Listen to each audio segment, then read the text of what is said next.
ਸੁਤੰਤਰਤਾ। ਸੁਤੰਤਰਤਾ ਕੀ ਹੈ?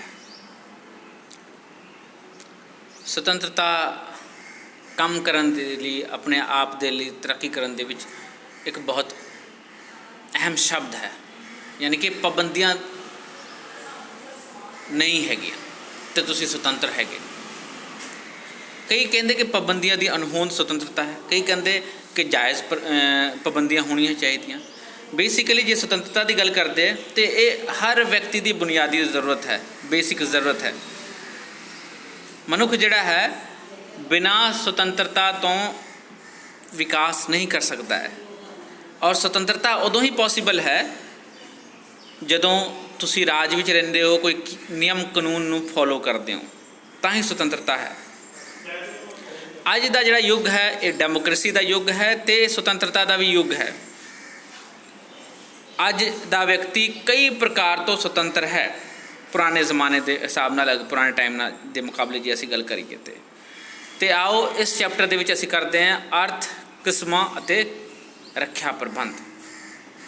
ਇਹ ਬੜਾ ਬਰੀਫ ਦੇ ਵਿੱਚ ਵੀਡੀਓ ਹੋਏਗਾ, ਬੜਾ ਸ਼ਾਰਟ 'ਚ ਹੋਏਗਾ ਅਤੇ ਤੁਸੀਂ ਜੇ ਇੰਨਾ ਵੀ ਕਰ ਲੈਂਦੇ ਹੋ ਤਾਂ ਵੀ ਤੁਹਾਡੇ 80% ਤੋਂ ਨੰਬਰ ਘੱਟ ਨਹੀਂ ਆਉਣਗੇ। ਸੁਤੰਤਰਤਾ ਸ਼ਬਦ ਦੀ ਉਤਪੱਤੀ ਸਭ ਤੋਂ ਪਹਿਲਾਂ ਕਰਦੇ ਹਾਂ, ਯਾਨੀ ਕਿ ਸੁਤੰਤਰਤਾ ਸ਼ਬਦ ਦਾ ਅਰਥ ਵੀ ਨਾਲ ਕਰਾਂਗੇ।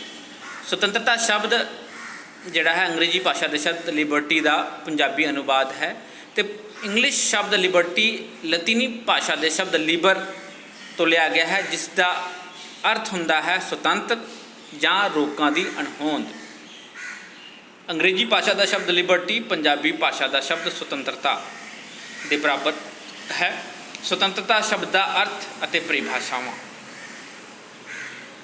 ਸੁਤੰਤਰਤਾ ਸ਼ਬਦ ਦੇ ਅਰਥ ਦੇ ਦੋ ਪੱਖ ਹਨ, ਠੀਕ ਹੈ, ਸਕਾਰਾਤਮਕ ਪੱਖ ਅਤੇ ਨਕਾਰਾਤਮਕ ਪੱਖ।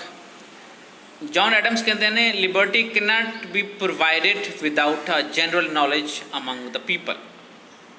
ਅਤੇ ਹੁਣ ਦੇਖਦੇ ਹਾਂ ਦੋ ਪੱਖ ਕੀ ਹੈਗੇ ਇਹਦੇ। ਨਕਾਰਾਤਮਕ ਪੱਖ, ਸੁਤੰਤਰਤਾ ਅਸੀਮਿਤ ਨਹੀਂ ਹੋ ਸਕਦੀ ਹੈ। ਇਹ ਸਿਰਫ ਅਣਉਚਿਤ ਬੰਦਿਸ਼ਾਂ ਦੀ ਅਣਹੋਂਦ ਹੈ। ਕਿਸੇ ਵੀ ਵਿਅਕਤੀ ਦੀ ਸੁਤੰਤਰਤਾ ਦੂਜੇ ਦੀ ਸੁਤੰਤਰਤਾ ਵਿੱਚ ਰੁਕਾਵਟ ਨਾ ਬਣੇ, ਯਾਨੀ ਕਿ ਸੁਤੰਤਰਤਾ ਬਿਨਾਂ ਬੰਧਨ ਤੋਂ ਕੰਮ ਕਰਨ ਦੀ ਆਗਿਆ ਨਹੀਂ ਹੈ ਅਤੇ ਇਸ ਲਈ ਇਹ ਨੈਗੇਟਿਵ ਪੱਖ ਹੈ। ਜੇ ਅਗਰ ਕੋਈ ਕਹਿੰਦਾ ਹੈ ਕਿ ਸੁਤੰਤਰਤਾ ਸਭ ਤਰ੍ਹਾਂ ਦੀਆਂ ਬੰਦਿਸ਼ਾਂ ਦੀ ਅਣਹੋਂਦ ਹੈ। ਮਕੈਨੀ ਦੇ ਅਨੁਸਾਰ ਸੁਤੰਤਰਤਾ ਸਭ ਤਰ੍ਹਾਂ ਦੀ ਬੰਦਿਸ਼ਾਂ ਦੀ ਅਣਹੋਂਦ ਨਹੀਂ, ਸਗੋਂ ਅਨੁਚਿਤ ਬੰਦਿਸ਼ਾਂ ਦੀ ਥਾਂ 'ਤੇ ਉਚਿਤ ਬੰਦਿਸ਼ਾਂ ਦੀ ਵਿਵਸਥਾ ਹੈ। ਸਕਾਰਾਤਮਕ ਪੱਖ, ਪੋਜ਼ੀਟਿਵ ਆਸਪੈਕਟ। ਸਕਾਰਾਤਮਕ ਪੱਖ ਅਨੁਸਾਰ ਸੁਤੰਤਰਤਾ ਅਜਿਹੀਆਂ ਵਿਵਸਥਾਵਾਂ ਦੀ ਹੋਂਦ ਹੈ ਜੋ ਕਿ ਵਿਅਕਤੀ ਦੇ ਯੋਗਤਾ ਅਤੇ ਸੰਪੂਰਨ ਵਿਕਾਸ ਲਈ ਬਹੁਤ ਜ਼ਰੂਰੀ ਹੈ। GDH ਕੋਲ ਅਨੁਸਾਰ ਬਿਨਾਂ ਕਿਸੇ ਬਾਹਰੀ ਕੰਟਰੋਲ ਦੇ ਆਪਣੀ ਸ਼ਖਸੀਅਤ ਨੂੰ ਪ੍ਰਗਟ ਕਰਨ ਦਾ ਨਾਮ ਸੁਤੰਤਰਤਾ ਹੈ। ਬਿਨਾਂ ਕਿਸੇ ਬਾਹਰੀ ਕੰਟਰੋਲ ਦੇ ਆਪਣੀ ਸ਼ਖਸੀਅਤ ਨੂੰ ਪ੍ਰਗਟ ਕਰਨ ਦਾ ਨਾਮ ਕੀ ਹੈ? ਸੁਤੰਤਰਤਾ ਹੈ।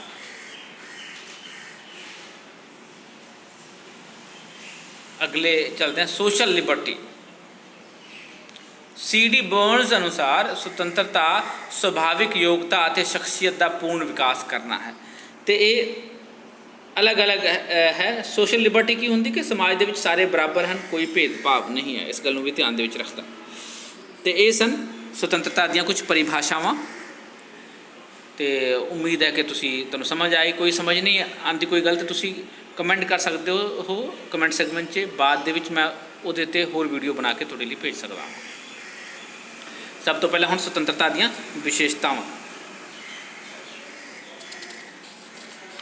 ਨੰਬਰ 1 ਵਿਸ਼ੇਸ਼ਤਾ ਹੈ ਕਿ ਸੁਤੰਤਰਤਾ ਕਦੇ ਵੀ ਨਿਰੰਕੁਸ਼ ਅਤੇ ਅਸੀਮਿਤ ਨਹੀਂ ਹੋ ਸਕਦੀ। ਜੇ ਅਸੀਮਿਤ ਹੋਏਗੀ ਤਾਂ ਜਿਹੜਾ ਬੰਦਾ ਤਕੜਾ ਹੋਏਗਾ ਉਹ ਸਭ ਨੂੰ ਕਾਬੂ 'ਚ ਕਰ ਲਏਗਾ। ਅਗਲਾ ਹੈ ਸੁਤੰਤਰਤਾ ਪ੍ਰਤੀਬੰਧਾਂ ਦੀ ਅਣਹੋਂਦ ਨਹੀਂ ਹੈ, ਬਲਕਿ ਉਚਿਤ ਪ੍ਰਤੀਬੰਧ ਚਾਹੀਦੇ, ਉਚਿਤ ਕਾਨੂੰਨ ਚਾਹੀਦੇ ਹੈ, ਤਾਂ ਹੀ ਪੂਰਨ ਰੂਪ 'ਚ ਅਸੀਂ ਸੁਤੰਤਰਤਾ ਮਾਣ ਸਕਦੇ ਹਾਂ। ਅਗਲਾ ਹੈ ਸੁਤੰਤਰਤਾ ਦਾ ਸੁਭਾਵ ਸਰਵ ਵਿਆਪਕ ਹੁੰਦਾ ਹੈ। ਸਰਵ ਵਿਆਪਕ ਦਾ ਮਤਲਬ ਕੀ ਹੈ? ਇਹ ਸਾਰੇ ਲਈ ਹੁੰਦਾ ਹੈ, ਸਾਰੇ ਲਈ ਇੱਕੋ ਜਿਹਾ, ਬਿਨਾਂ ਕਿਸੇ ਭੇਦਭਾਵ ਦੇ, ਜਾਤੀ, ਧਰਮ, ਨਸਲ, ਰੰਗ, ਧਨ ਆਦਿ ਦੇ ਭੇਦ ਤੋਂ। ਅੱਗੇ ਸੁਤੰਤਰਤਾ ਕੇਵਲ ਰਾਜ ਵਿੱਚ ਹੀ ਸੰਭਵ ਹੈ। ਹੁਣ ਰਾਜ ਤੋਂ ਬਾਹਰ ਜਾ ਕੇ ਤੁਸੀਂ ਸੁਤੰਤਰਤਾ ਨੂੰ ਨਹੀਂ ਮਾਣ ਸਕਦੇ ਆ। ਸੁਤੰਤਰਤਾ ਰਾਜ ਵਿੱਚ ਹੀ ਸੰਭਵ ਹੈ, ਰਾਜ ਦੇ ਬਾਹਰ ਕੋਈ ਸੁਤੰਤਰਤਾ ਨਹੀਂ ਹੈ, ਕਿਉਂਕਿ ਤੁਹਾਡੇ ਹੱਕਾਂ ਦੀ ਅਧਿਕਾਰਾਂ ਦੀ ਰੱਖਿਆ ਕਰਨ ਲਈ ਰਾਜ ਤੋਂ ਬਾਹਰ ਕੋਈ ਹੋਰ ਹੋ ਨਹੀਂ ਸਕਦਾ। ਕਿਸੇ ਜੰਗਲ ਵਿੱਚ ਸ਼ੇਰ ਨੂੰ ਨਹੀਂ ਕਹਿ ਸਕਦੇ ਤੁਸੀਂ ਕਿ ਤੁਹਾਨੂੰ ਸੁਤੰਤਰਤਾ ਹੈ, ਤੁਹਾਨੂੰ ਜੀਵਨ ਦਾ ਅਧਿਕਾਰ ਹੈ। ਉਸਨੇ ਇਹ ਨਹੀਂ ਦੇਖਣਾ ਹੈ, ਉਸਨੇ ਤੁਹਾਡੇ 'ਤੇ ਹਮਲਾ ਕਰਨਾ ਹੀ ਕਰਨਾ। ਇਸ ਲਈ ਸੁਤੰਤਰਤਾ ਕੇਵਲ ਰਾਜ ਵਿੱਚ ਹੀ ਸੰਭਵ ਹੈ। ਸੁਤੰਤਰਤਾ ਅਧਿਕਾਰਾਂ ਵਿੱਚੋਂ ਉਪਜਦੀ ਹੈ। ਸੁਤੰਤਰਤਾ ਜੇ ਤੁਹਾਡੇ ਕੁਝ ਅਧਿਕਾਰ ਹੈ ਤਾਂ ਹੀ ਤੁਹਾਨੂੰ ਸੁਤੰਤਰਤਾ ਹੈ। ਜੇ ਤੁਹਾਡੇ ਅਧਿਕਾਰ ਨਹੀਂ ਹੈ ਤਾਂ ਤੁਹਾਨੂੰ ਸੁਤੰਤਰਤਾ ਹੀ ਨਹੀਂ। ਮੰਨ ਲਓ ਕਿ ਵੀ ਮੈਨੂੰ ਇੱਥੇ ਕੰਮ ਕਰਨ ਦੀ ਸੁਤੰਤਰਤਾ ਨਹੀਂ ਹੈ, ਅਧਿਕਾਰ ਨਹੀਂ ਹੈ, ਤਾਂ ਮੈਨੂੰ ਕੰਮ ਕਰਨ ਦੀ ਸੁਤੰਤਰਤਾ ਵੀ ਨਹੀਂ ਹੋਏਗੀ। ਅੱਗੇ ਕਾਨੂੰਨ ਸੁਤੰਤਰਤਾ ਦੀ ਜ਼ਰੂਰੀ ਸ਼ਰਤ ਹੈ। ਕਾਨੂੰਨ ਅਤੇ ਸੁਤੰਤਰਤਾ ਇੱਕ ਦੂਸਰੇ ਦੇ ਬੇਸਿਕਲੀ ਪੂਰਕ ਹਨ, ਇੱਕ ਦੂਸਰੇ ਦੇ ਵਿਰੋਧੀ ਨਹੀਂ ਹਨ। ਕਾਨੂੰਨ ਜਿਹੜਾ ਹੈ ਸੁਤੰਤਰਤਾ ਦੀ ਰੱਖਿਆ ਕਰਦਾ ਹੈ,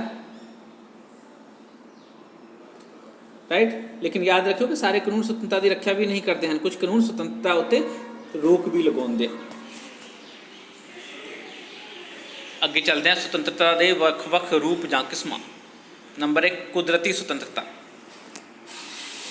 ਇਹ ਰਾਜ ਦੇ ਹੋਂਦ ਵਿੱਚ ਆਉਣ ਤੋਂ ਪਹਿਲੇ ਵਾਲੀ ਸੁਤੰਤਰਤਾ ਹੈ, ਲਿਬਰਟੀ ਹੈ, ਜਿਸ ਨੂੰ ਰੂਸੋ, ਜੌਨ ਲੌਕ, ਹਾਬਸ ਐਕਸਪਲੇਨ ਕਰਦੇ ਹਨ। ਫਿਰ ਨੈਤਿਕ ਸੁਤੰਤਰਤਾ, ਇਹ ਵੈਲਿਊਜ਼ ਬਾਰੇ ਸੁਤੰਤਰਤਾ ਹੈ ਜੋ ਸਾਡੇ 'ਤੇ ਥੋਪੇ ਗਏ ਨੈਤਿਕ ਮੁੱਲਾਂ ਤੋਂ ਜੋ ਪ੍ਰਾਪਤ ਹੁੰਦੀ ਹੈ ਕਿ ਝੂਠ ਨਹੀਂ ਬੋਲਣਾ, ਸੱਚ ਬੋਲਣਾ, ਵੱਡਿਆਂ ਦਾ ਆਦਰ ਕਰਨਾ, ਰਿਸਪੈਕਟ ਕਰਨਾ, ਇਹ ਸਾਰੇ ਇਸ ਦੇ ਵਿੱਚ ਆ ਜਾਂਦੇ ਹਨ।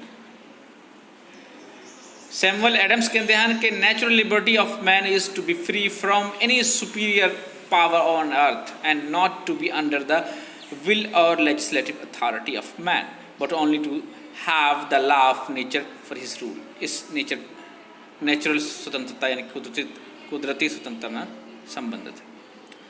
ਅਗਲਾ ਹੈ ਨਿੱਜੀ ਸੁਤੰਤਰਤਾ, ਜਿਸ ਨੂੰ ਆਪਾਂ ਵਿਅਕਤੀਗਤ ਸੁਤੰਤਰਤਾ ਕਹਿੰਦੇ ਹਾਂ ਕਿ ਵਿਅਕਤੀਗਤ ਕੰਮਾਂ ਦੇ ਵਿੱਚ ਸੁਤੰਤਰਤਾ, ਉਹ ਨਿੱਜੀ ਸੁਤੰਤਰਤਾ ਹੈ। ਅੱਗੇ ਹੈ ਨਾਗਰਿਕ ਸੁਤੰਤਰਤਾ। ਨਾਗਰਿਕ ਸੁਤੰਤਰਤਾ ਉਹ ਸੁਤੰਤਰਤਾ ਹੈ ਕਿ ਜੋ ਕਿ ਨਾਗਰਿਕ ਹੋਣ ਦੇ ਨਾਤੇ ਪ੍ਰਾਪਤ ਹੁੰਦਾ ਹੈ, ਉਹ ਨਾਗਰਿਕ ਸੁਤੰਤਰਤਾ ਹੈ। ਔਰ ਨਾਗਰਿਕਤਾ ਜਿਹੜੀ ਹੈ ਸੁਤੰਤਰ ਸਮਾਜ ਦੇ ਵਿੱਚ ਹੀ ਮਾਣੀ ਜਾ ਸਕਦੀ ਹੈ, ਇਸ ਗੱਲ ਨੂੰ ਵੀ ਯਾਦ ਰੱਖਣਾ। ਔਰ ਨਾਗਰਿਕ ਨੂੰ ਧਾਰਮਿਕ ਸੁਤੰਤਰਤਾ ਹੈ, ਵਿਚਾਰਾਂ ਦੀ ਸੁਤੰਤਰਤਾ ਹੈ, ਸੰਘ ਬਣਾਉਣ ਦੀ ਸੁਤੰਤਰਤਾ ਹੈ, ਇੱਦਾਂ ਦੀ ਸੁਤੰਤਰਤਾ ਪ੍ਰਾਪਤ ਹੁੰਦੀ ਹੈ। ਵਿਅਕਤੀਗਤ ਲਿਬਰਟੀ ਨੂੰ ਇੰਡੀਵਿਜੂਅਲ ਲਿਬਰਟੀ ਕਿਹਾ ਹੈ।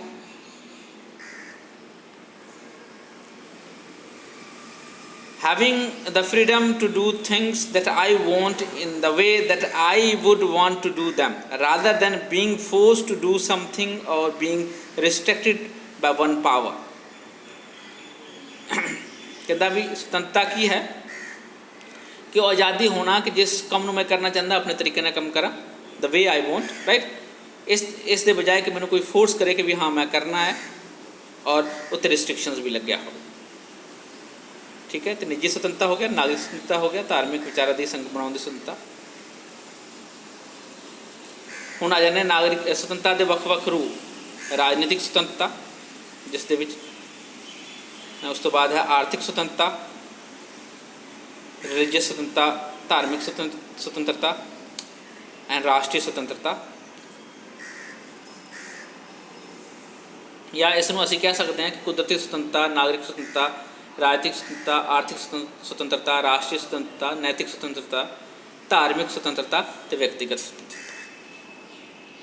हुण स्वतंत्रता की रक्षा का प्रबंध किवें होना चाहिए? सब तो पहला पॉइंट ये चाहता है कि भी जागरूकता होनी बड़ी जरूरी है। जागरूक लोग, सदी भी जागरूकता होनी चाहिए।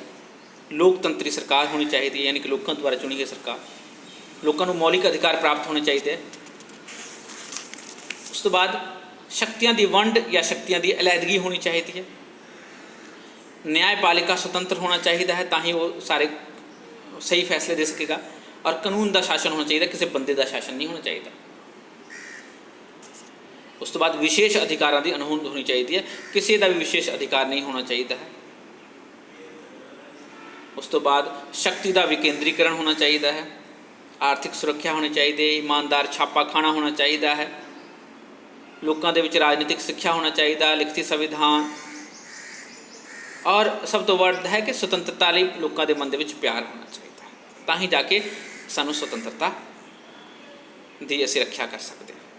ਸੁਤੰਤਰਤਾ ਦੀ ਰੱਖਿਆ ਦੇ ਪ੍ਰਬੰਧ, ਸੇਫਗਾਰਡ ਆਫ ਲਿਬਰਟੀ ਅਗਰ ਕਰੀਏ ਤਾਂ ਇਸ ਦੇ ਵਿੱਚ ਆਰਥਿਕ ਸੁਰੱਖਿਆ ਬਹੁਤ ਇੰਪੋਰਟੈਂਟ ਹੈ। ਜੇ ਕੋਈ ਕਿਸੇ ਕੋਲ ਆਰਥਿਕ ਪੱਖ ਤੋਂ ਸੰਪੰਨ ਨਹੀਂ ਹੈ ਤੇ ਉਹ ਰੋਟੀ ਦੇ ਚੱਕਰ ਦੇ ਵਿੱਚ ਕਿਸੇ ਦਾ ਵੀ ਗੁਲਾਮ ਬਣ ਸਕਦਾ ਹੈ।